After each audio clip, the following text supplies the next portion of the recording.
नमस्कार।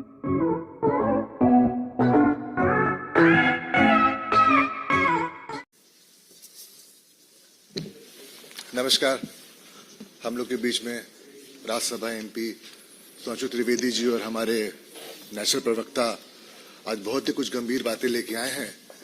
आप लोग आए, आप लोग का बहुत शुक्रिया। आप हमें बताएंगे। मित्रों, शुरू करें ना।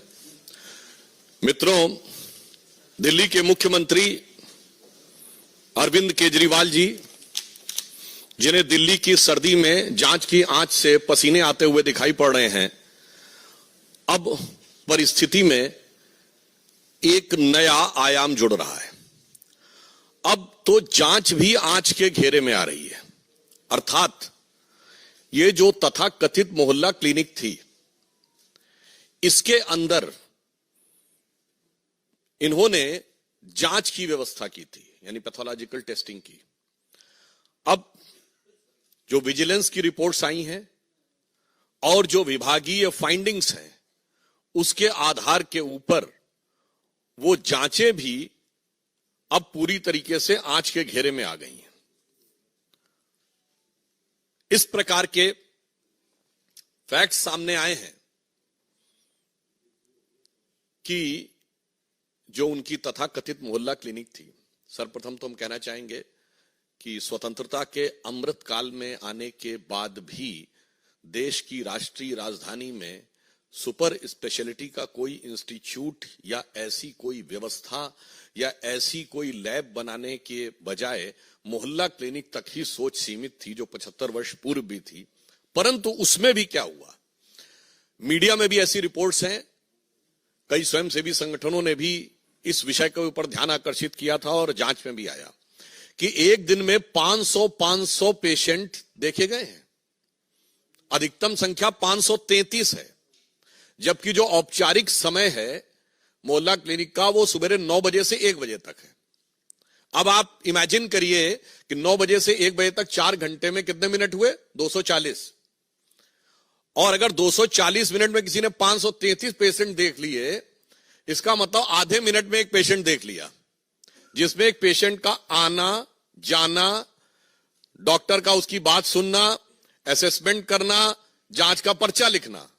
महोदय, मैं कहना चाहता हूं कि जब त्योहारों के दिनों में बड़ी भीड़ होती है ना, तो आप जाते तो मंदिर में बड़ी भीड़ होती है, इतने सेकंड्स में तो व्यक्ति उस धक्का मुक्की में दर्शन भी नहीं कर पाता है जितने में आपके डॉक्टर ने उसके दर्शन करके रोग को समझकर रोग का निदान समाधान सब लिख दिया।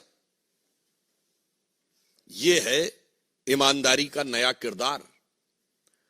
और टेक्निकली मैं पूछना चाहता हूं, यह वो सरकार है ना जिसने कहा था कि हम सीसीटीवी का पूरा जाल बिछा देंगे दिल्ली में, तो मोहल्ला क्लिनिक्स में सीसीटीवी है कि नहीं? और अगर हैं तो उन मोहल्ला क्लिनिक में उस डेट की सीसीटीवी फुटेज दिखाइए कि 533 लोग कहां लाइन लगाए हुए थे, क्योंकि मोहल्ला क्लिनिक तो छोटी छोटी स्पेसेस में है ना। तो 533 लोग अगर आए तो सीसीटीवी फुटेज में होना चाहिए ना। बस यही सब चीजें हैं जिसकी वजह से जांच की आंच से घबरा रहे हैं।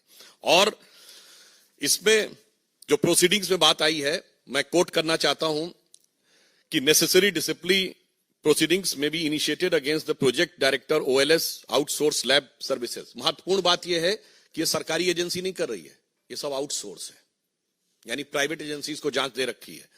And others of the OLS branch for non-compliance of the directions of the Honorable LG which could have led to the loss of exchequer। यानी अब यह संदेह है कि वहां वो मरीज ही नहीं थे जिनके नाम के ऊपर बिलिंग रेस करके टेस्टिंग करा दी गई। A detailed vigilance inquiry may be conducted to bring out the quantum of loss of the exchequer to the collusion of the director and support staff with the private agencies। अब जो उपराज्यपाल महोदय ने ये लिखा है और ये अब पब्लिक डोमेन में है मीडिया में, उसके बिंदु क्रमांक 33 पे देखें तो लिखा हुआ tens of thousands of test were recommended prima facie to the ghost patient, यानी जिनका अस्तित्व ही नहीं था। यही अंतर है। हमारे प्रधानमंत्री श्री नरेंद्र मोदी जी के द्वारा हर चीज डिजिटली ट्रांसफर होती है, इसीलिए ये लोग आधार का भी विरोध करते थे, क्योंकि यदि व्यक्ति का आधार कार्ड है और डिजिटली उसके अकाउंट में ट्रांसफर हो रहा है तो उसमें किसी भी प्रकार का झोल होने की संभावना नहीं है। पर यहां पर फिर empirical data proving entry of the fake mobile numbers, blank mobile numbers of the fictitious patients, fake attendance of the doctors and fictitious data of the patient established with a widespread corruption, manipulation of the documents, forgery of the record with the sole intention to loot the government exchequer and extended under the benefit of the private parties operating at AAMC as well as the dispensaries, polyclinic and hospitals of the Delhi government. यानी अब ये बहुत साफ हो गया कि पहले आपने मोहल्ला क्लिनिक बनाई, फिर उसमें जांच, पहले मामूली जांच होती थी, फिर बड़ी जांच की व्यवस्था की, फिर वो सब आउटसोर्स कर दी। यानी कुछ कुछ वैसा ही जैसा शराब घोटाले में हुआ था, कदम कदम रफ्ता रफ्ता बढ़ाते हुए, और फिर उसमें फेक पेशेंट्स और फेक बिल रेज करने की बातें मीडिया में आ रही हैं। यानी अभी तक तो दारू का घोटाला था, अब दवा का घोटाला भी हो गया। यानी दवा और दारू दोनों में घोटाला करके कौन दिखा रहा है? स्वघोषित भारत रत्न विभूषित, जिन्होंने अपने को ही भारत रत्न दे रखा है कट्टर ईमानदारी का। तो मैं कह सकता हूं कि विपश्यना के ध्यान से लेकर और चुनाव प्रचार तक की समस्त नाटकीयता के मध्य कट्टर ईमानदारी का यह किरदार पूरी तरीके से तार तार हो गया है। अब हम यह भी कहना चाहते हैं कि आज वो कहने का प्रयास कर रहे हैं, अभी उन्होंने प्रेस कॉन्फ्रेंस में कहा कि वो सीबीआई से सवाल पूछ रहे हैं। साहब, बवाली अब सवाली बन गए, जिन्होंने राजनीति की शुरुआत ही, अब ये मैं बवाली शब्द ऐसे नहीं कह रहा हूं, ये बताइए, आप सबने देखा था ना कि सीढ़ी लगाकर तार काट रहे थे, ये नेता का किरदार है। 26 जनवरी के दिन धरना कर रहे थे, यह जिम्मेदार राजनीतिक व्यक्तित्व का किरदार है। इसलिए मैंने कहा, और याद करिए 2014 के समय भारतीय जनता पार्टी के कार्यालय के ऊपर आके पथराव किया था, जिसमें इनकी सर्वोच्च समिति के सदस्य थे, जैसे हमारे यहां पार्लियामेंट्री बोर्ड है। इसलिए मैंने कहा अब बवाली अब सवाली बन गए हैं, और सवाल किससे पूछ रहे हैं? जांच एजेंसी से। मतलब इसे शब्दशः ना लिया जाए, वैसे तो सारी जनता उस भाव को समझती है। हिंदी में एक कहावत होती ना कि उल्टा चोर कोतवाल को डांटे। आज उसी किरदार को वो दिखाने का प्रयास कर रहे हैं।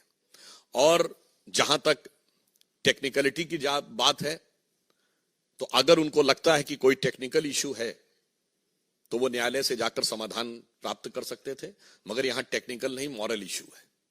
यहां न्यायिक विषय नहीं है, यहां नैतिक विषय है। और केजरीवाल जी का वहां जाने से बचना यह स्वतः प्रमाणित करता है कि उनको यह पता है कि वो इस जांच की आंच से बच नहीं सकते, क्योंकि के अरविंदन ने बाकायदा बयान दिया हुआ है अप्रूवर बनके कि उनकी उपस्थिति में इतने प्रतिशत से इतने प्रतिशत बढ़ाकर शराब घोटाले में कमीशन की बात हुई और उसके इस प्रकार के वितरण की बात हुई। उन्हें यह बात पता है, इसलिए यह मैं कह सकता हूं कि यह उनकी गलती की स्वीकारोक्ति है। By consistently avoiding to appear before the agencies is nothing but is an tacit acceptance of his legal fault. जांच एजेंसी के सामने अनेक बहाने बनाकर अनुपस्थिति रखना प्रकारांतर से उनकी अपनी गलती या भ्रष्टाचार की स्वीकारोक्ति है। और पुनः यह एक विचित्र भ्रष्टाचार का मामला है, जिसमें जांच शुरू होते ही पॉलिसी विड्रॉ कर ली गई थी, और पॉलिसी विड्रॉ करने के बाद उसको डिफेंड किया जाता है मीडिया में आके। आपने ऐसी, ये है नई राजनीति, ये नई राजनीति का किरदार है। जो कहते हैं कि आज ही उनके प्रवक्ता बोल रहे हैं कि हर हाल में वो रहेंगे, हम ये नहीं कह रहे हैं। उनके ऊपर क्या कार्रवाई होगी ये जांच एजेंसी की रिपोर्ट के अनुसार न्यायालय तय करेगा, परंतु हर हाल में रहेंगे यह शब्द बोलने का अर्थ होता है कि मतलब आप कहीं पर भी रहेंगे। यानी अगर कानूनी कार्रवाई भी हो गई, यदि किसी कारणवश वो यह परिस्थिति उत्पन्न हो गई कि आपको अपने साथियों के साथ वहां पहुंचना पड़ा, तो आप वहां से भी कह रहे हैं कि आप शासन करेंगे। मतलब मुझे ऑन द लाइटर नोट याद आता है, जब ये जेल जाने का विषय आता है तो बहुत आरोप लगाए जाते हैं हमारे ऊपर। और श्री लालू प्रसाद यादव जी तो 1997 में जेल चले गए थे, तब तो भाजपा की सरकार कभी नहीं आई थी। और मोदी जी उस समय तक तो भाजपा के शायद राष्ट्रीय महासचिव ही थे। और अमित शाह जी का तो शायद बहुतों ने नाम भी नहीं सुना होगा उस जमाने में, वो आरोप लगाते हैं 2014 के बाद। पर मुझे याद आता है उस समय पत्रकारों ने पूछा था, आप लोग जाके चेक करिएगा लालू जी से, कि आप अब कैसे शासन चलाएंगे? तो कहते जलवेज चलाएंगे। तो उन्होंने पूछा मतलब क्या जेल से? उन्होंने कहा नहीं, मतलब उनके साथियों ने कहा मतलब वो कह रहे हैं जलवे से ही जैसे चल रहा था वैसे ही चलता रहेगा। मगर आज तो लग रहा है जो आम आदमी पार्टी के नए किरदार में तो ये वाकई कह रहे हैं हम जलवेज चलाएंगे। इसलिए मैं सिर्फ ये कहना चाहता हूं कि अरविंद केजरीवाल जी को इस जांच, दवा की जांच, मोहल्ला क्लिनिक के घोटाले के ऊपर जवाब देना चाहिए। और मैं समझ सकता हूं कि आप एजेंसी के पास जाने से इसलिए डर रहे हैं कि तेरी उल्फत में हूं बैठा इतने राज छुपाए कि अगर नजर मिले तो कदम डगमगाए। तो उन्हें पता है कि जैसे ही सवालों से नजर मिलेगी तो कदम डगमगा जाएंगे। परंतु एक बात बहुत स्पष्ट हो गई है कि भारत की व्यवस्था, न्याय व्यवस्था और मतलब नैतिक, राजनैतिक और संवैधानिक तीनों पक्षों के ऊपर नई राजनीति का किरदार तार तार हो गया है। धन्यवाद।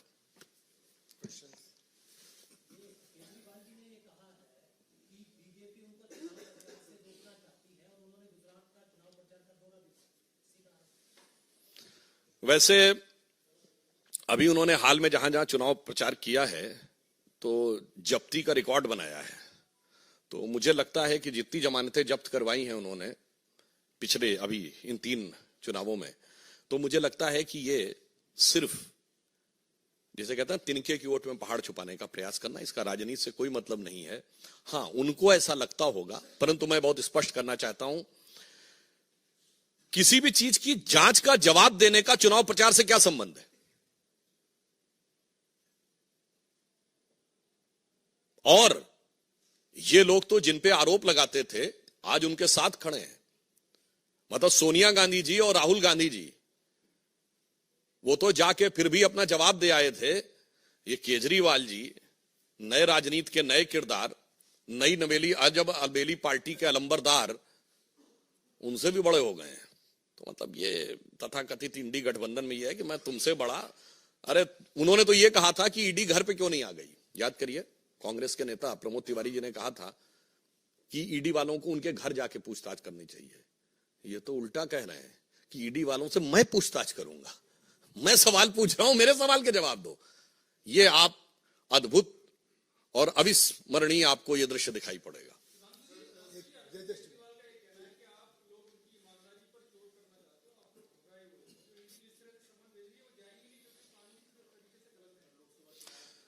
अगर कानूनी तरीके से गलत है तो कानून का सहारा लेना। और कोई बोले तो बोले, ये तो वो पार्टी है जो कहती थी आरोप लगते ही इस्तीफा दे देना चाहिए, जांच तो बाद में होनी चाहिए। वो आज कहती है जांच एजेंसी के सामने भी नहीं जाना चाहिए। अच्छा ये बताइए, ये मुझे चाहिए जन लोकपाल वाली भी तो एक टोपी थी ना, वो अब टोपी कहां है? अच्छा छोड़िए, अपनी पार्टी में भी तो एक लोकपाल नियुक्त किया था, उसी के पास जाके जांच की रिपोर्ट दे, वो भी खत्म कर दिया एडमिरल रामदास। तो मुझे लगता है कि वो कितने भी रूप बदल लें मगर उनका वास्तविक चेहरा अब जनता के सामने है।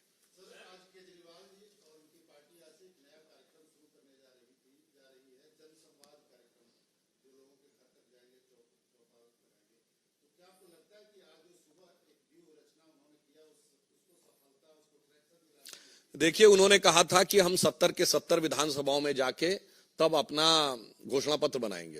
ये बनवाए थे का? पूछिए पिछले चुनाव में कितनी विधानसभाओं का अलग अलग घोषणा पत्र बनवाए थे। इन्होंने कहा था कि जब तक किसी क्षेत्र की 80% महिलाएं ओके नहीं कर देंगी तब तक वहां शराब का ठेका नहीं खुलेगा। दिखाएं कितनों से ओके करवाए थे। तो उनके किसी कार्यक्रम की क्या नैतिकता है और क्या प्रामाणिकता है। देखिए मैं कहना चाहता हूं इसी कारण से आज पूरे देश में सभी राजनीतिक वर्ग के ऊपर जो एक संदेह उत्पन्न होता है ना कि कहते कुछ हैं करते कुछ हैं, क्राइसिस ऑफ क्रेडिबिलिटी, ये ऐसे ही दल बढ़ाते हैं। उधर हम श्री नरेंद्र मोदी जी के नेतृत्व में वो क्राइसिस ऑफ क्रेडिबिलिटी देते हैं, हम क्रेडिबिलिटी की प्रामाणिकता देते हैं। यानी जो कहते हैं वो करते हैं और अपने आचरण में करके दिखाते हैं। वो जो कहते हैं वो बिल्कुल नहीं करते, आचरण पलट के दिखाते हैं।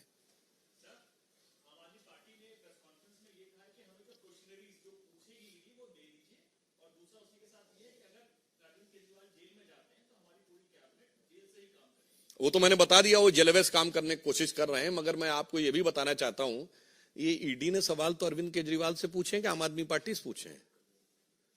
जवाब आम आदमी पार्टी क्यों दे रही है? मतलब साफ हो गया ना कि पार्टी मेरी जेब में। ये आए थे ना, इनके वो वीडियो पुराने याद है ना, पूरी पार्टियां एक व्यक्ति के हाथ में। अरे भाई, सवाल व्यक्ति से सिर्फ सवाल पूछा गया और जवाब पार्टी दे रही है। यानी साफ साफ उन्हें कहना चाहिए कि केजरीवाल जी पार्टी से बड़े हैं।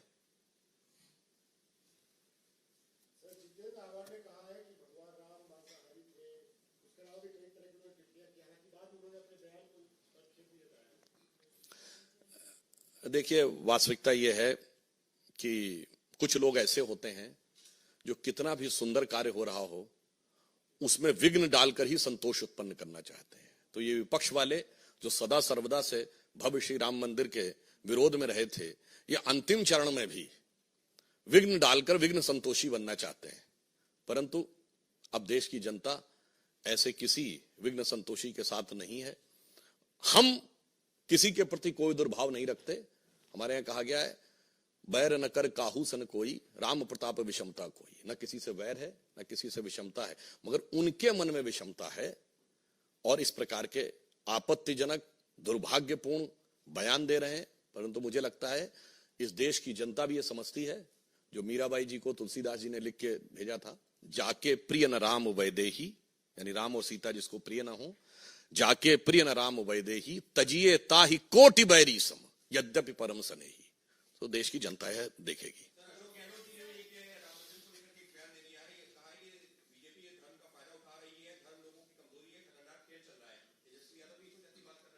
इसमें कुछ नया है क्या?